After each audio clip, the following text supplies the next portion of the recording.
It's Dr. D, and tonight I am joined by Mr. Valencia. Libo Valencia is with us tonight, and he is here to talk about math and play and why we need to bring it into our practice. Libo, thank you so much for joining me, and for all of our friends out there that are live, thank you for joining us. Feel free to add a question in the chat, share your insight, tell us what you're doing. But let's get started by introduce yourself. Tell us what you do, Libo, what you're currently teaching, and what brought you into the world of math and play. Thank you so much for having me, Dr. D, and thank you. I'm just very happy and very excited to be here tonight. So my name is Libo Valencia. I am a high school math teacher. I have been teaching math for the past 13 years. During the course of my career, I had the opportunity to teach both at the high school level and college level. Right now, I'm teaching at Horace Greeley High School in Chappaqua, New York. I also teach at Libo College and currently and more recently at Mercy College. I've taught everything from remedial algebra classes to like upper level calc. I am very passionate about math. I'm passionate about teaching it, and it was actually with my older daughter. I have two daughters at home, 7-year-old and 2-year-old. So it was actually by playing with my daughter and trying to like teach her some math content that the idea came to like of bringing math into the secondary classroom. Awesome. So you didn't go through that experience like so many of us, where you have kids who are like sleeping at the desk with the drool happening, or like pencil getting thrown through the classroom. You're just like, wow, your daughter play, boom, let's bring it in. Yes. And as you probably know, like math is not just, and I think there is no reason why like math be everyone's favorite subject. I agree. I mean, I think I love math. Math is fun, but it's not always taught in a way that's received by all of our kiddos to make it fun. And certainly by the time they get to middle school, high school, they have all these experiences that they're bringing with them. So as math teachers, what do we do when they already feel like, I can't do math, it's too hard, I hate math, so on and so forth? Right. No, I completely agree with you. I also believe like, my experience at the high school and even at the college is that when the students like get to me, they already have like a math identity, right? They believe whether they're going to be good at math or they're going to be bad. They also like the experience that in like tracking, right? Like, oh, I was an honor student, or I always been in a standard class, or I always been in a remedial class. So I think that has an impact. So regardless of the level, I like currently I'm teaching an advanced pre-calc class. I'm teaching what you would like a standard geometry class and an essential level like algebra 2 class. And like the strategies that I use, I can share that I use with my students, whether it's like the advanced level or the essential level. And I've experienced similar results where students are super engaged in whatever we're doing. Awesome. Well, we're excited to learn from you.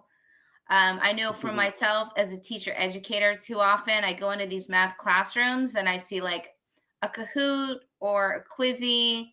I don't really see any instruction engagement happening in a way that's really like bringing out the beauty of math.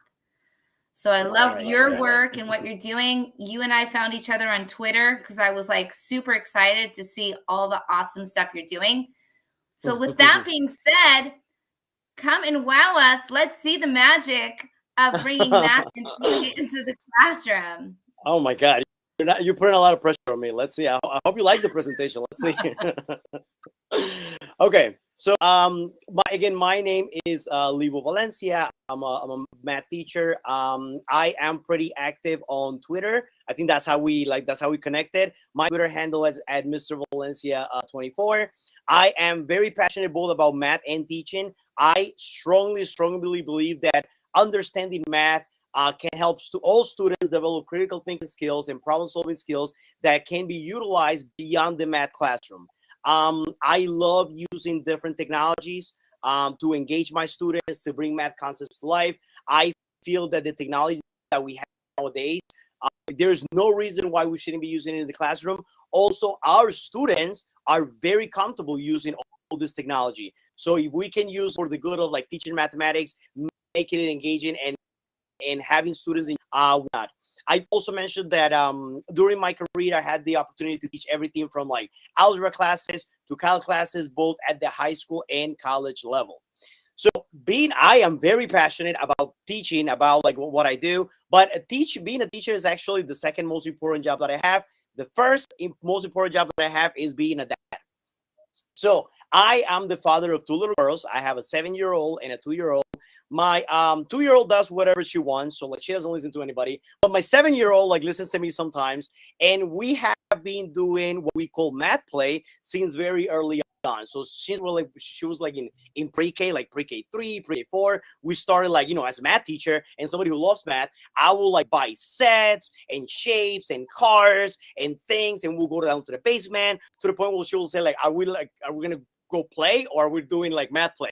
Like young kids always want to play. Like she always seemed like to have a lot of energy to like, oh, let's play. So I wanted, okay, like let's use that energy, let's use that to like do some math. So I started buying like games and sets and things. And so we will go down to the basement and start and have her like, teach her whatever I wanted to teach her. Like, basic things like count, like different shapes through math play. And it became a thing. It was like very successful. And like, now let me show you some examples of like some of our math play adventures with my daughter. So we'll come down to the basement, and I have all different kinds of like anything that is in Amazon, like that has good reviews for kids to teach them math. Like I probably have on my basement. So like we have like all these like sets, and we will like start to play and start to explore. So like this is a picture of like one day we were exploring hexagons. So we started like playing, and so first we started playing with the yellow hexagon, and then we said like Tata, she calls me Tata, so she said, Tata, can we make hexagons like using other shapes? And so we started with like 2 trapezoids, and we're talking about like, oh, these are 2 trapezoids, we're gonna put them together, and then like she started like playing and it all felt like so natural. Like she's engaged, she's trying to do something. Like the set is like very colorful, very inviting. And I noticed that my daughter will be like very, very engaged. Anytime we will like sit down, or like we will take out all the sets or whatever we're using, she will be engaged, she will be like interested. It was out of like curiosity. I will allow her to like play. I feel like one of the things with math is that it is perceived like at all levels as like this one thing that you have to do this way, and if you don't know how to do it that way, then you're bad at math. That's when most people say, oh, I'm bad at math, because a lot of people perceive math as there's like one path to get to the solution. If I don't see it that way, then what I try to do with my daughter when we're doing math play is have her explore different things. Like, let's see if this works. Oh, it didn't work. And a lot of times, like as a dad and as a teacher, it was hard for me not to like jump in and say like, no, this is not gonna work, let me show you how to do it. But it's important for her to like discover things on her own, and to see that it's okay to make mistakes, it's okay not to get it at first, because that's part of the learning process. So we started with like specific shapes, right? Like, oh, learn about the triangle, let's like start playing with these different shapes to see what we can make. Then it became something like where she wanted to make her own shapes, and it was fun to watch, because she would like grab the sets and try to combine like one set with another. And as a dad and as like somebody who loves math, it was just beautiful to see like all the different connections that she was making. Like, oh, Tata, like this doesn't fit, like what can we do here? And like watch her struggle a little bit, and then like not tell her. It was hard for me not to like jump in and say like, oh, no, this is not gonna work, let's do it this way. But I think that I started to notice that my daughter will like stay longer with like something that she was trying to do, and it was always like, it's like student driven. Like she wanted to do it. It wasn't me telling her like, oh, this is what we're gonna do today, and you're gonna get an A, and we have 45 minutes to do it. It was like natural. We're playing, we're having fun, we're exploring. So this was another example. Something that we did that I really love. This always worked. Like, I'm gonna show you 2 pictures where it worked, but I don't want you to get the idea that it always worked. We started playing with like different dimensions. So we will like get a set and build something in 2 dimensions, something basic, right? Like I think she was like 5 at the time. So like a house or something, and then get the blocks and say like, can we do this in 3 dimensions? And then started to build it and try to do it. So it didn't always work. Like sometimes my daughter will try to do something that I knew like, oh my God, like this is not gonna work. But I wouldn't tell her, I wouldn't stop it. I would like let her try, and it was fun. It was fun to watch. We had like, so like sometimes she will tell me like, Tata, are we going downstairs to math play, or can we go math play? Because she sees it as an activity that it's fun, that is engaging, that she's discovering something. She's asking me questions. Of course, we're like bonding a lot with like the math and the play and whatnot.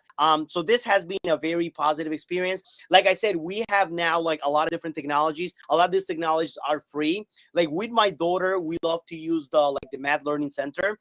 Oh, I They love have that like, site. yes, they have like different apps and like the geo boards. We have like a physical geo board, and then she likes to go on the geo board, like on the digital geo board. So we will do like different things, and then I will say like, Mariana, you think you could do that on the? And she'll like, yeah, I'll try. So she's like doing things, and then we actually do it on the physical geo board that we have. So it's been a fun experience.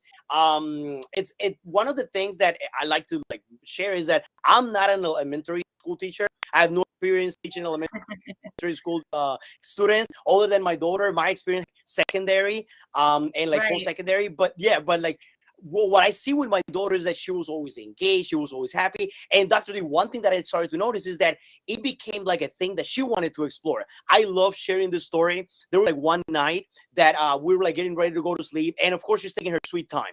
If you're a parent or you're around young children, you know that when they're taking longer to do like everything, and you're like, all right, like come on, it's time to go to sleep. So like as I like she's getting ready, like I think we were brushing her teeth, she says, Tata, she looks at me and she says like, Tata, what's a negative number? Now I know she has to learn negative numbers in school, so I get excited. So I go like I did what anybody would have done, right? Like any math teacher. I go downstairs. I'm getting like some paper. I'm drawing a line. I'm showing her like 0, and I go to the right, and I say, oh, so negative numbers are to the left of 0. So my daughter is like staring at the paper, and she says like, oh, Tata, so like negative numbers are like Anakin. They're in the dark side.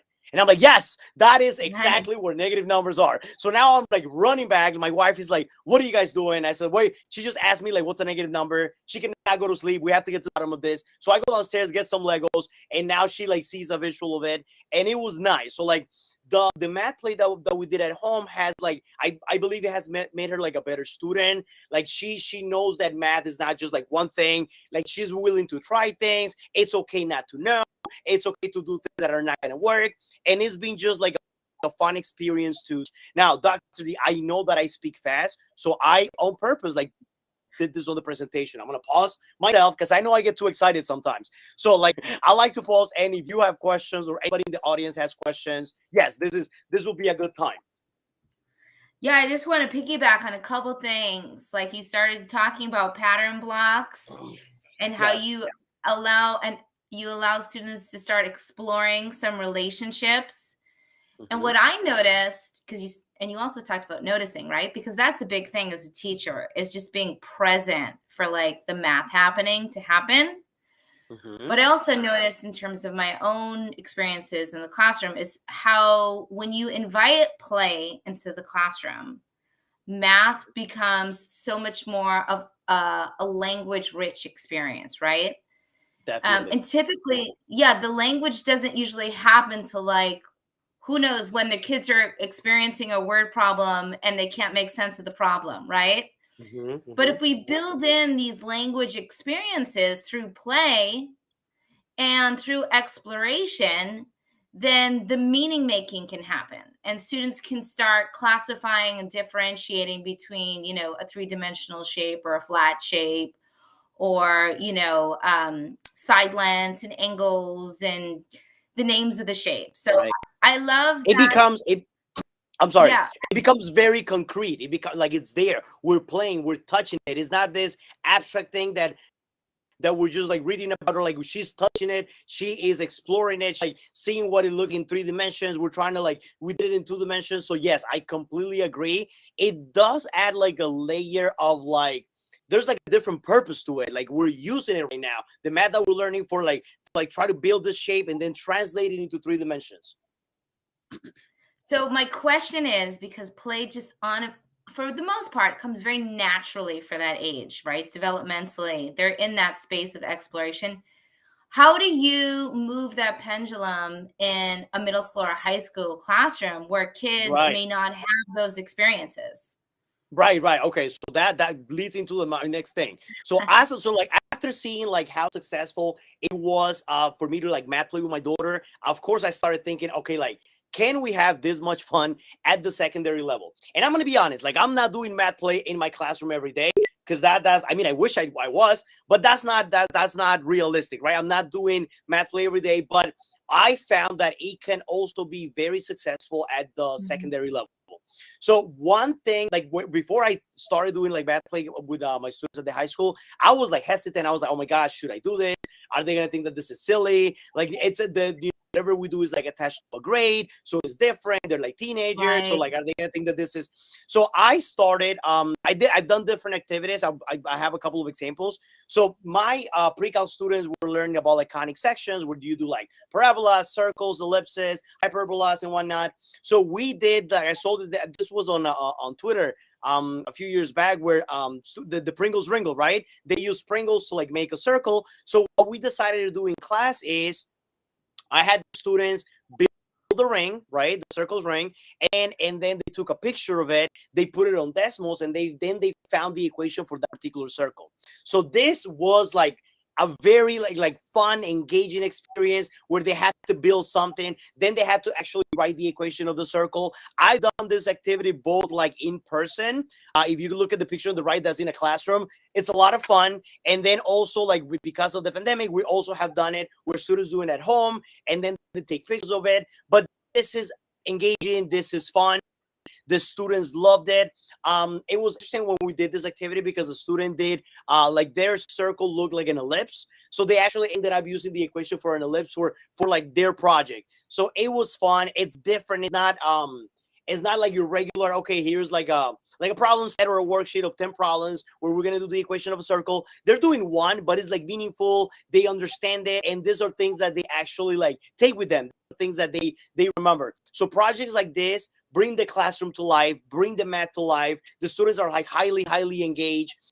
They see that, okay, like I need the equation of a circle that best like is a circle of best fit for my Pringles. I noticed that effective math play has a component of curiosity, exploration, and is usually self-driven. So as the teacher, I'm just facilitating the stage for math play to happen. Like I taught conic sections, students have the knowledge. So now let's do this activity where you're going to use the knowledge that you know, but at the same time, it's hands-on and is extremely engaging. So you're saying this is a process. It sounds like you possibly front loaded some of the prior knowledge and skills that they Right. would need to be successful with that. Is that taking place through explicit direct instruction, or tell us what that looks like in terms of a trajectory? Okay, great. So yes, so like I said, a lot of times, some people feel that, oh, if you're doing like if they see something like this, they might say, oh yeah, well that looks cute, but I don't have time for that. So like what I'm Right. saying is like we're all poor on time, right? Like nobody has time to do anything else. So like what I try to do is like within a unit of study, within a chapter, have at least like one opportunity students can explore the mathematics in a different way. So instead of doing like Mhm. a review day, right? Or instead of doing like like they need some more practice particular topic, let that be an opportunity for them to weigh and engage with the content in a different way. So for this particular project, they did know how to do the equation of a circle. Also, the equation of a circle they learned prior, like in geometry. So by the time they get to pre-cal, it might not be fresh in their mind, but this is content that they have done. So you could do something like you spend some of the class like doing this, and then now let's use it, let's apply it on something else. Because I know this shouldn't like math shouldn't feel like something extra that you're doing, because then nobody's gonna Right. do it. They would say, oh yes, by the way, I have like an extra week where I can use the time. But if you embed it into your everyday instruction, I'm sure that like your students will appreciate it. Absolutely. So when the students are working on this project, are they tell us a little bit about like the instructional moves that you're making? Are they working in a small group? Are you strategically grouping them? Like, what does that process look like for you in terms of planning that? So if we were like when we did the activity in the classroom, the students were in groups, so they have to collaborate, they have to come up with strategies. Okay, like so what are we gonna do? What are we gonna do first? And it's gonna try some like trial and error. They're gonna try something, it's gonna fall apart. Then they're gonna be all right, let's try it again. And it's great for them to collaborate with like a purpose. Like we're trying to build this thing so we can take a picture of it and then put a circle on it. I see. So in terms of like the when we did it in class, they were working together. then of course, because of the pandemic, I also had to do this activity at some point remotely. So like I asked the Mhm. students to like get the Pringles on their own, and then they were able to do it. So it depends, but like adjusting and giving them the opportunity to like engage with the content in a different way is definitely worth it, whether you are in person or whether you're doing it remote. Awesome. And so if I'm working on adding and subtracting integers right now, we've done some of the skills. I've talked about some of the rules. Now, how might I bridge that into projects? Like, So I will like have an opportunity to use like for the elementary level. One of the things that I've noticed with my daughter is like we use Legos, we use things where like we're like using it in class, things that she can like move around, and like I sort of like collaborate with her without helping her a lot. So I will say bring some manipulators to class, because that always makes a difference. It makes it more concrete, and the students can have fun with it. love it. And I know my son, who's a eighth grader going into ninth grade next year, loves Pringles. So I'm sure Oh, there you go. It's a win-win. that Oh, would have what been I hard do, for them not to eat it. yes, what Do I they do get to recommend for eat the students. Pringles? Yes. So so like what I do recommend for students that like Pringles is to get two big cans. So like I feel like one big can is enough, but if they do like them, they're gonna eat them. They can't help them. So like I think two will be. This was an example on like my pre-cal class.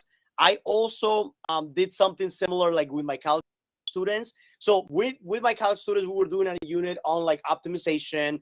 They're trying to like maximize the volume of a box, and like things like this could become like some abstract, like right, like the students the taking calc are usually students that are like stronger students and understanding and appreciation for mathematics.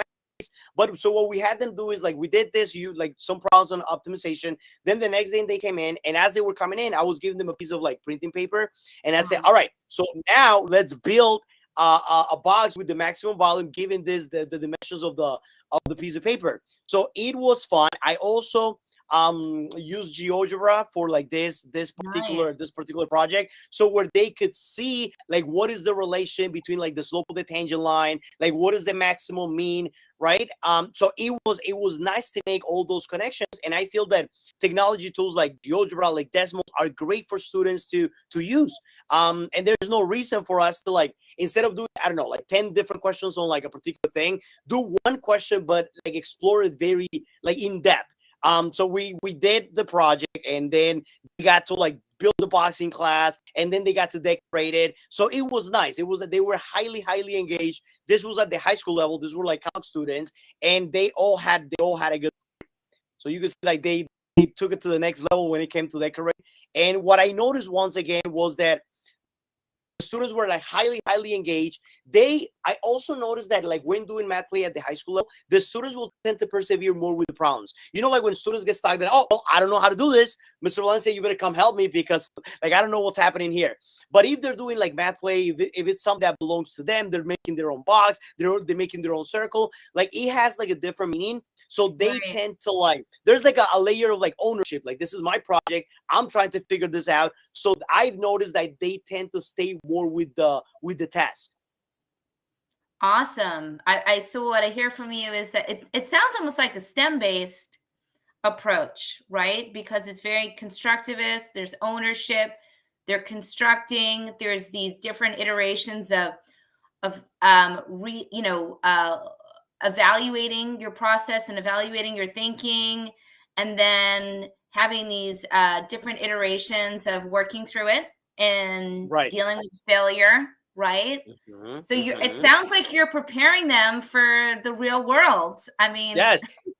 Also, like one of the things that I feel like we don't get to model a lot is and I think like when you had Sunil, he talked about this. He's like so brilliant. He mentioned that like our students don't see like the whole process. They just see beautiful lessons that are like, we've been doing for many years. And I think it's important for us to like model that there's mhm. a struggle, right? Like it might take a couple of attempts before you do the perfect circle. It might take a couple of attempts before you can like maximize the volume of that box, and that's okay. That's part of the process. Like usually, like think of like all the great things that we do, and how many of those things happen in one attempt, right? Usually, like when we do something, we get to like it takes attempts, it takes years of experience for us to like have those beautiful, well-designed lessons. So I think Right. that's important for our students to see that, and to see that, okay, like it's not just me, like my classmate right there is also struggling, and like what can we do? Okay, so like what are you doing? So they're collaborating,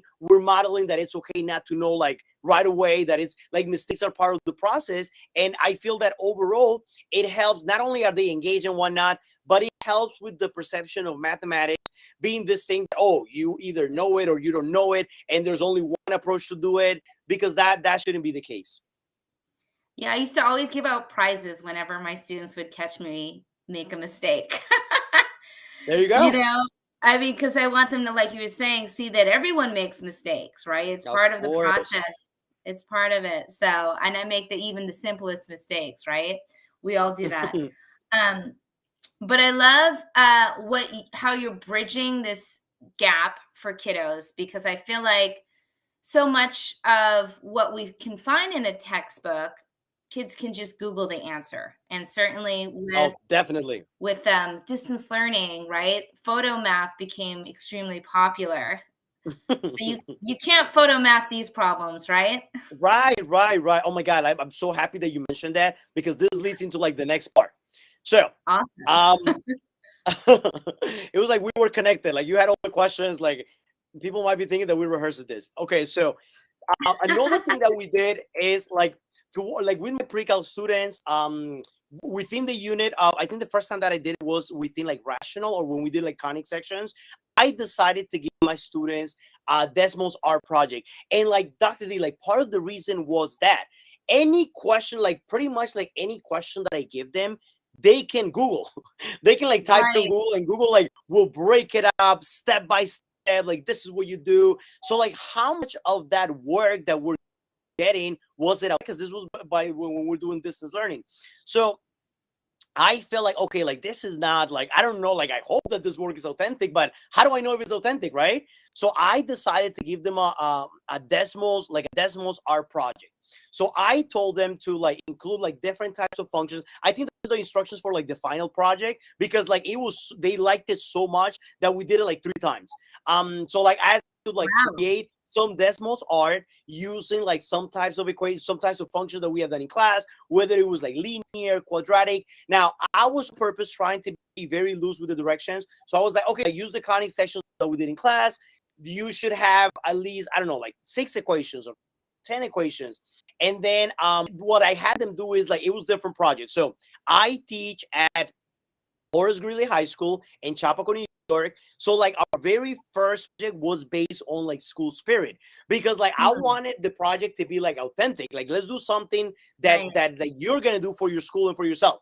So this were some of that. Like isn't this like this was the picture of like Horace Greeley, and then this is like one of the projects that the students came up with. So the students are Oh, using that's all different cool. kinds of functions. They're using domain and range restrictions when you're doing this, and like sometimes when I've shared things about like math play, like I get that like some people might feel that, oh, like this is cute, but I don't have time for that, or this is only like a playful thing that we're gonna do one day. But it's not like this is there is like rigorous mathematics behind this project. The students have to know what functions to use, right? What function will best fit, the face of Horace Greeley, what domain and range restrictions to use within the project. So it's something authentic. It's something that if I gave them like 10 problems, I probably wouldn't be able to cover like everything that they cover here.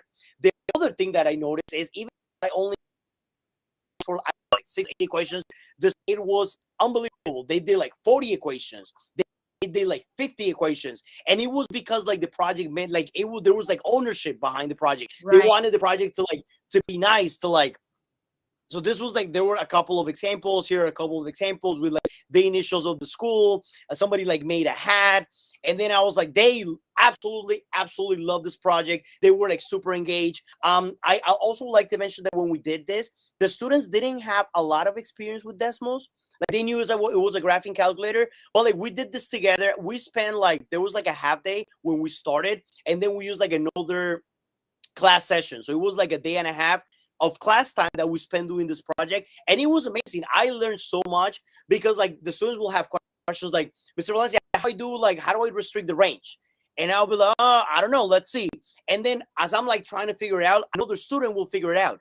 And he's like, oh, all you have to do is like put it in brackets and then put Y. And then like we will go look at that student. So we were all collaborating and learning That's from one awesome. another. Yes, I know that as a teacher, like we're always afraid to like try something new because you're thinking, okay, like what if I try this and if it doesn't work? The students are like the best tech help that you could ever have because they will figure out things quickly and share it with you, share it with one another. So we did this project. It was unbelievable. It was like very successful. So then the students that started requesting like, Mr. Valencia, why don't we do this again? So the second project was like, I was like, all right, yes, let's do it. So then I asked them like, let's make a project on your favorite book or your favorite movie or your favorite character or your favorite scene movie or whatnot. And once again, the things that they did, they were like completely like blow my mind because it was so like I feel that they did so much more than I was expecting. Like I was expecting like some basic surprise, but the stuff that they did was like, oh my god, this is absolutely amazing. So I was This very is happy. pre-calculus.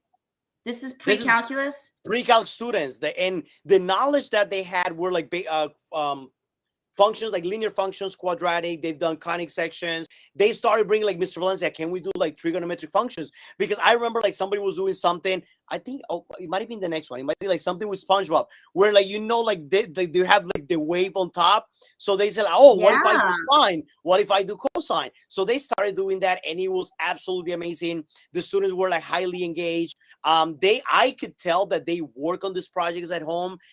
It wasn't like something that it was like, Wow. I don't know, like 1,000 points. It was like a regular assignment, but it had like a special meaning to them. I also got to write a couple of reg letters for some juniors, and then I collected some information, like basic things like, oh, what do you think I should write it? Like, what are some of the things that you're proud in my class? And a lot of them shared that it was fun because they got to apply the math that we learned in class like in a different things. They enjoyed this so much that at the end of the school year, they said, can we have a final Desmos project? And then like at that point, what am I going to do? Like, I can't say no. So I said, yeah, of course, let's do a final Desmos art project.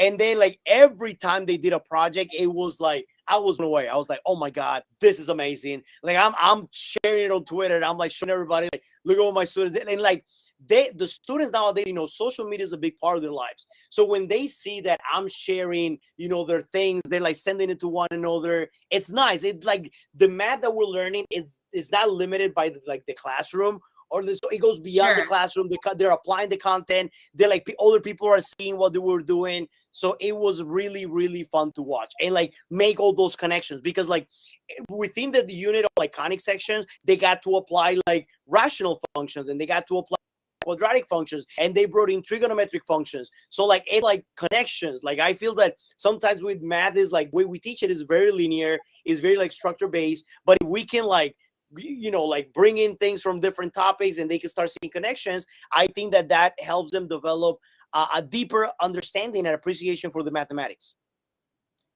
I mean, this just kind of blew my mind away. Like when you were talking, I was just thinking about so many different things. Like I'm taking notes. Like I was thinking about like, I'm in Silicon Valley, so I have friends that work at Google and they work at Apple and things like that. I'm just like, and I even have a friend who's works for Juby, that's like a flying car company, and I'm just Oh like, Jesus. no, but I'm like thinking about all this stuff when you're talking, and I'm like, this is so beautiful. Mhm. And these are really like the skills that our kids need to be Right, not right. just college ready, but career ready, right? Because if you're in a career, you're working for a company where they're inventing a flying car, like how else do you create those like limitations and create those constraints so that the Right. car can actually, fly or drive itself, Hmm. right? I mean, how do you Hmm. do all those things, right? You don't just wave a magic wand. There's math there, there's computer science, there's calculus. And so it Right, kind of blows definitely. my mind in many ways because I'm thinking about like in terms of math really being like this space that in terms of like social justice, right, it should be something that all of our kids have access to, right? Right, And right, so right.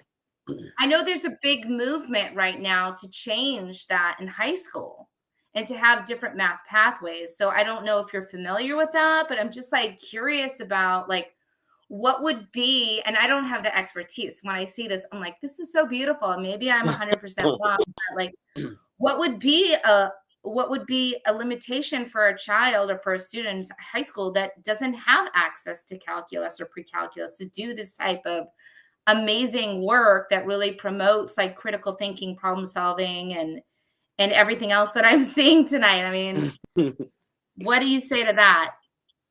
I think part of the the one of the things that is always like scary to hear is like I'm also always scared to hear is like, oh, we always done it this way, or like, why would I do it that way? I've been doing it like this for like whatever number of years. So I think if we center the decisions that we make as educators in around our students, like what's best for them is to like do enjoy the math and get to apply it. There is no worksheet I could have like come up with where they would have used like all these different functions, all the domain and range restrictions. So I think that for us as teachers, we need to facilitate more opportunities in the classroom. I know that Mhm. I'm a classroom teacher. I'm not gonna say, oh, I'm doing math play every day. Like I have a curriculum to do. I get observed. I have end of the year assessments. So like your problems are my problems, right? Like I'm one of you. Like I'm in the front line every day. So like, but within that, like I started small. I started saying, okay, I'm gonna like make it a goal that I'm gonna have at least one math play activity per unit of study. Like I'm gonna have something that is different where they get to apply what we're doing in class. And so I started doing that. Now I might have like a couple of projects. Like within my conic section, clearly I have like more than two projects. I have like a few options, but like I think that starts with us, and like the students will appreciate it. Don't be afraid to like to fail. Like I feel that not everything that I have tried in class has worked. Like sometimes I try something and I struggle with the technology. I'm pretty comfortable with technology, but technology is never reliable. It might not work, but I feel that we teach, like me as a math teacher, I'm teaching more than content. I'm teaching more than math Mm. content. I want my students to be able to see like, okay, let's problem solve, let's collaborate. How can we make this work? This like things that don't always work. And I feel that if you're like honest and authentic and you develop those relations with your students, they will like run with your crazy ideas. Like my students, like I was so proud of them that they will like, okay, like try this idea and do like a lot more than it was expected. It was very interesting because like one of these projects got highlighted by the Mathematical Association of America. So like I wrote Wow. a blog for them, and then I got to share that with my students. I was like, look, this is the work that you did. It's hopefully going to inspire all the teachers, all the students to do something similar. So like they're taking away like, oh my god, like we learned this, and then we did this project, and that project got highlighted here. And so like I was just like very proud of them, and I feel that our students at all levels are ready. Like our students, Right. we have the technology. I do understand that like it's different. Everyone is is in a different stage. Like you could have easily two teachers in the same department teaching like the same classes who have like a completely different in the same school. So I feel like whatever you are, like whatever stage you are, whatever level of comfort, try to make it an effort to like start somewhere. Like okay, like I'm comfortable with geometry. I've taught geometry for like many years, so I'm gonna start in that.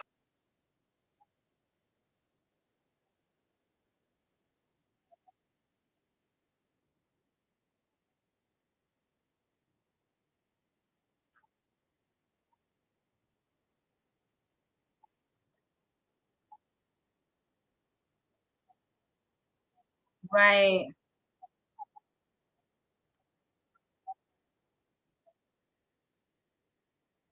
I mean, I just loved hearing your stories about how you started this project and then kids were so excited that they wanted to do it again and again. And they started working at home. I mean, this is just like such high level, sophisticated math, that they're applying and they're coming out with these. Yeah, it's amazing. It's great. And so, wow, what it is just an amazing to hear your journey as well as inspiring us to like take those chances, right? Because you're not going to get kids to fall in love with math if you keep teaching it the same way that they've traditionally experienced. Right.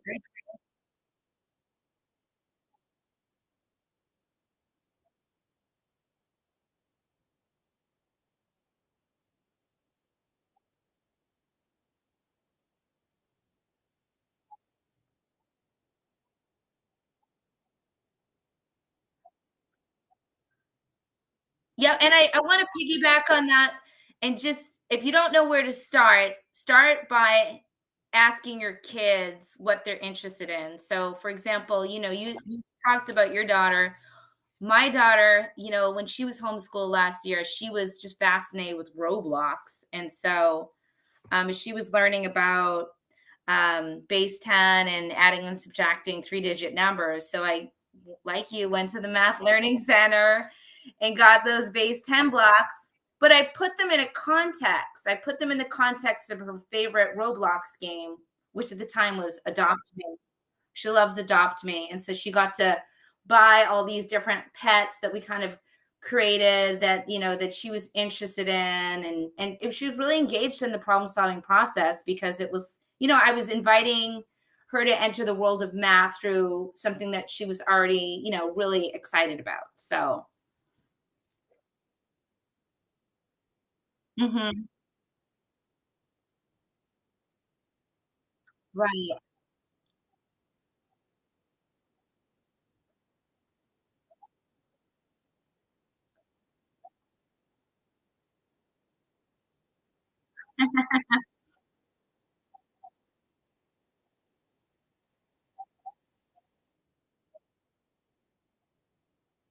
Wow.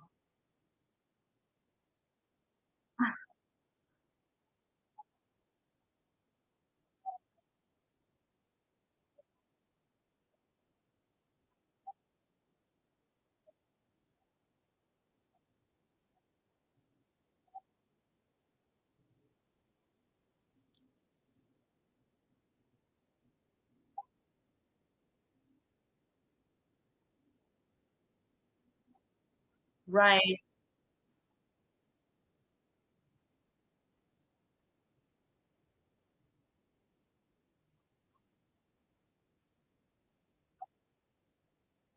Mhm.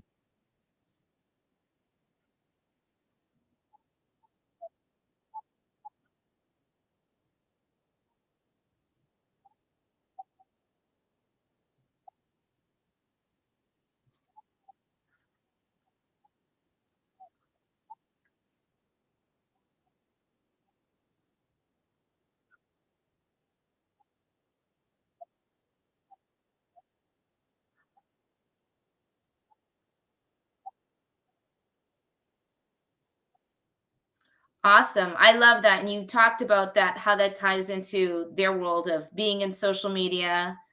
I know my son was on Discord for like an entire year because that's how they were communicating. Um, so that is a space that you can invite yourself into. Awesome. And also, you guys, if you're out here in California, with the new California Common Core Math standards, there is going to be an emphasis on those big ideas, which really will open the door to bridging in more project-based learning activities into your classroom. So if you're worried about how you're going to fit it all in, the shift in the new math standards is really going to lend itself to doing more of these constructivist type activities. Awesome.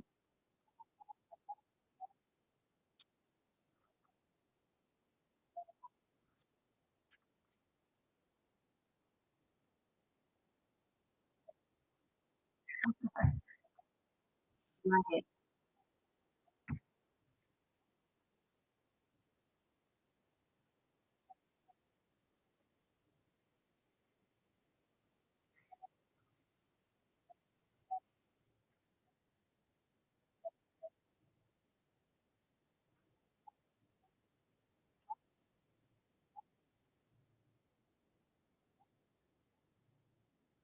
Well, Valentine's Day is right around the corner. Do you have any good ideas for Valentine's Day projects?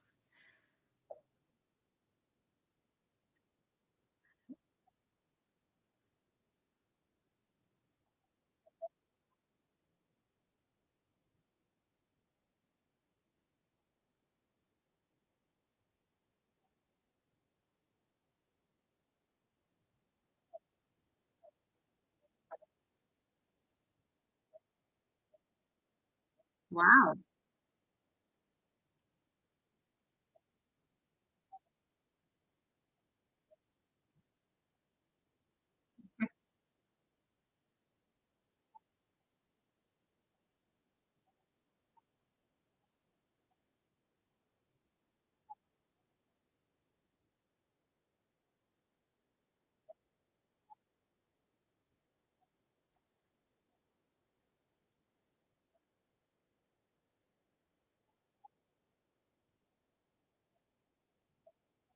Mhm.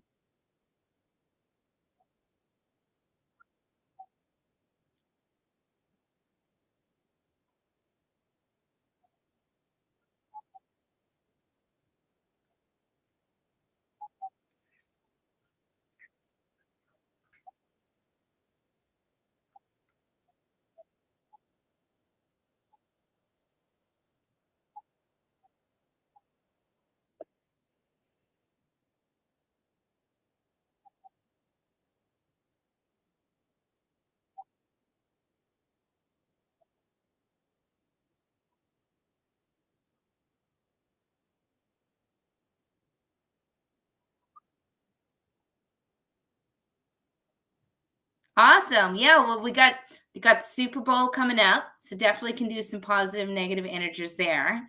And Valentine's Day, I usually do a candy graph activity, but I'm trying to think about how to be more creative and maybe have them build something with, you know, who knows? But kids love to build. Awesome. Well, thank you. Yeah, thanks so much for joining us.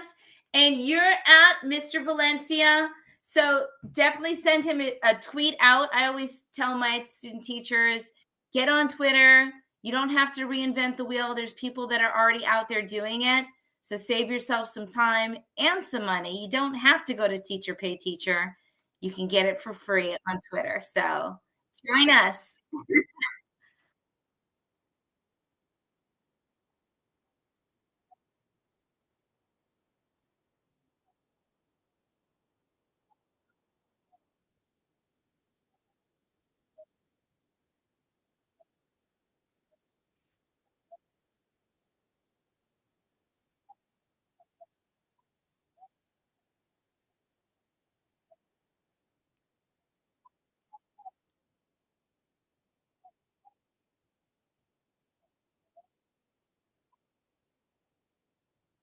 Awesome. Well, we didn't get to talk about Code Breaker, but I want to hear about that. So I'll have to invite you back on the show next time to tell us all about Code Breaker.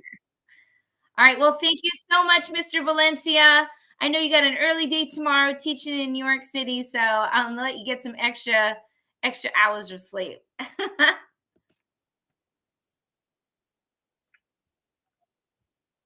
All right. Well, have a good night. Thanks everyone for joining us. Night.